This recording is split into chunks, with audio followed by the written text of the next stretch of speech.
สภาประชาชนนครหลวงเวียงจันทร์ก็ได้โดยสปอร์ตแมนสภาดังกล่าวได้มีการเคลื่อนไหวเวียกงานติดตามกฎกาและสุกยู่การจัดตั้งปฏิบัติแผนพัฒนาเศรษฐกิจสังคมและแผนงบประมาณแห่งรัฐ6 เดือนต้นปี 2026 ของนครหลวงเวียงจันทร์อยู่รัฐวิสาหกิจน้ำประปานครหลวงเวียงจันทร์ในวันที่26 สิงหาคม 2026 ทานธนงไซขุดไพฑูรย์กรรมการสำห้องศูนย์กลางพรรคกรรมการประจำพรรคนครหลวงเวียงจันทร์รองประธานคณะสมาชิกสภาแห่งชาติประจำเขตเลือกตั้งที่1รองประธานสภาประชาชนพร้อมด้วยคณะได้ลงเคลื่อนไหวเวียกงานติดตามกฎกาและสุกยู่การจัดตั้งปฏิบัติแผนพัฒนาเศรษฐกิจสังคมและแผนงบประมาณแห่งรัฐ6 เดือนต้นปี 2026 ของนครหลวงเวียงจันทร์อยู่ที่รัฐวิสาหกิจน้ำประปานครหลวงเวียงจันทร์ซึ่งให้การต้อนรับของทานไซยาไซมงคลผู้อำนวยการใหญ่รัฐวิสาหกิจน้ำประปานครหลวงเวียงจันทร์พร้อมด้วยคณะในโอกาสดังกล่าวทานไซยาไซมงคลได้รายงานผลการเคลื่อนไหวเวียกงาน 6 เดือนต้นปี 2026 ต่อคณะกรรมการเศรษฐกิจแผนการและการเงินสภาประชาชนนครหลวงเวียงจันทร์ว่าโดยยอมรับว่าการสนองน้ำประปาในปัจจุบันยังบ่ทันเพียงพอตามความเรียกร้องต้องการของสังคมที่สูงถึง 540,000 เมตรก้อนต่อวันเนื่องจากว่าการขยายตัวของเศรษฐกิจสังคมประชากรที่ว่าเพิ่มขึ้นอย่างก้าวกระโดด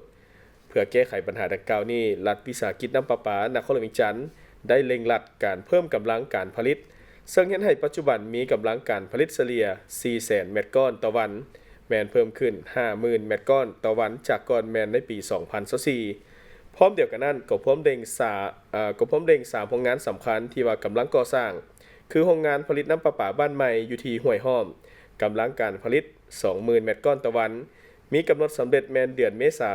น 2027โรงงานผลิตน้ำประปาบ้านดานสร้างกำลังการผลิต 20,000 เมตรก้อนต่อวันกำหนดสำเร็จแมนท้ายปี 2027และก็โรงงานผลิตน้ำประปาจิไนโมภาคขยายกำลังการผลิตอยู่ที่ 40,000 เมตรก้อนต่อวัน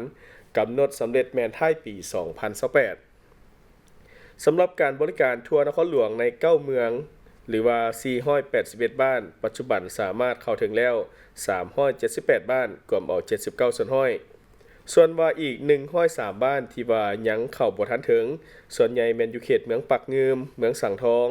และก็บางเขตของเมืองไซธานีนอกจากนี้ยังพบกับปัญหาสิ่งท้าทายอื่นๆเช่นว่าระดับน้ำดิบแม่นเปลี่ยนแปลงตามฤดูกาลระบบท่อเก่านี่มีความทรุดโทรมเฮ็ดให้เกิดน้ำสูญเสียปัญหาไฟฟ้าตกไฟฟ้ามอดและก็ข้อจำกัดด้านงบประมาณซึ่งว่าใน6 เดือนต้นปี 2026 แมนสามารถจัดเก็บรายรับได้ 53 ส่วนห้อยของแผนการปีโดยรายรับต้นต่อแมนมาจากการขายผลิตภัณฑ์ 51 ส่วนห้อยมาฮอดปัจจุบันรัฐวิสาหกิจสามารถสร้างกำไรได้ประมาณ 91.6 กว่าตื้อกีบรัฐวิสาหกิจน้ำประปานครหลวงเวียงจันทร์ได้นำใช้ระบบจดเลขน้ำและก็พิมพ์ใบบินแบบอัตโนมัติหรือว่าแบบเรียลไทม์ผ่านเครื่องมือถือพร้อมทางรองรับการชำระผ่านธนาคารซึ่งว่าช่วยให้เวียกงานดังกล่าวนี้มีความโปร่งใสและก็ลดผ่อนข้อผิดพลาดสิ่งท้าทายแม้นยังมีปัญหาหนี้ค้างชำระสะสมจากลูกค้าบางกลุ่มรวมทั้งองค์การรัฐและก็เงินสร้างธุรกิจต้นทุนการผลิตนี้มีการเพิ่มขึ้นสูงตามผลกระทบจากเงินเฟ้อแต่ว่าอัตราค่าน้ำยังต้องได้รับการอนุมัติจากภาครัฐกันอยู่รัฐวิสาหกิจน้ำประปานครหลวงเวียงจันทร์เป็นหัวหน่วยธุรกิจของรัฐห้อยส่วนห้อยที่ว่าอยู่ภายใต้การชี้นำของสภาบริหารและแผนกโยธาธิการและขนส่งนครหลวงเวียงจันทร์ถึงแม้ว่าจะมีระเบียบการและก็มีโครงสร้างการจัดตั้งภายในที่ว่ามีความชัดเจนแต่ก็ยังมีข้อยุ่งยากในระดับมหาภาค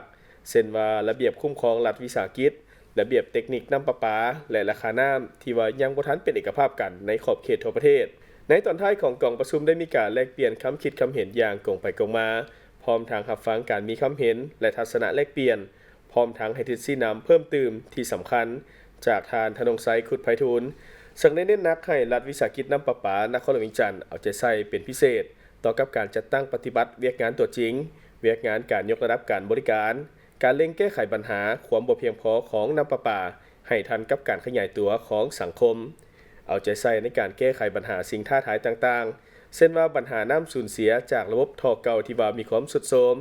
การคุ้มครองหนี้ค้างชำระตลอดจนถึงการประสานงานกับบรรดาภาคส่วนที่เกี่ยวข้อง